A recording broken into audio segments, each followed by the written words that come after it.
দেখুন এবার তেল বেরিয়ে এসেছে মশলা মুরগির মাংসটা আমি এতে দিয়ে দেবো। এবার আমি দিচ্ছি দেশি মুরগি ঝোল আর দিয়ে ছানাপোড়া মুরগি জবাই করা হয়েছে। এবার ছোট ছোট করে সুন্দর করে পিস করবো। মুরগিটা জবাই করবো।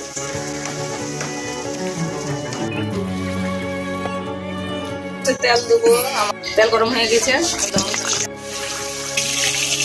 পেঁয়াজ একটু লবণ দিয়ে দিয়ে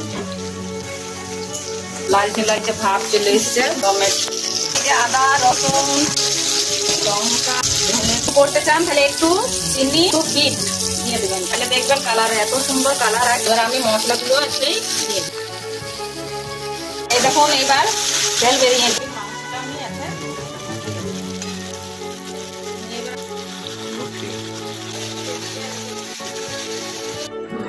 আমার রান্না কমপ্লিট, নামিয়ে নেবো।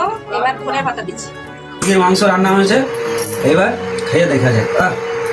দারুণ কালার হয়েছে, মালে কালার দারুণ হয়েছে, খেতেও স্বাদ হবে। বাস খাও। দারুণ স্বাদ, দারুণ।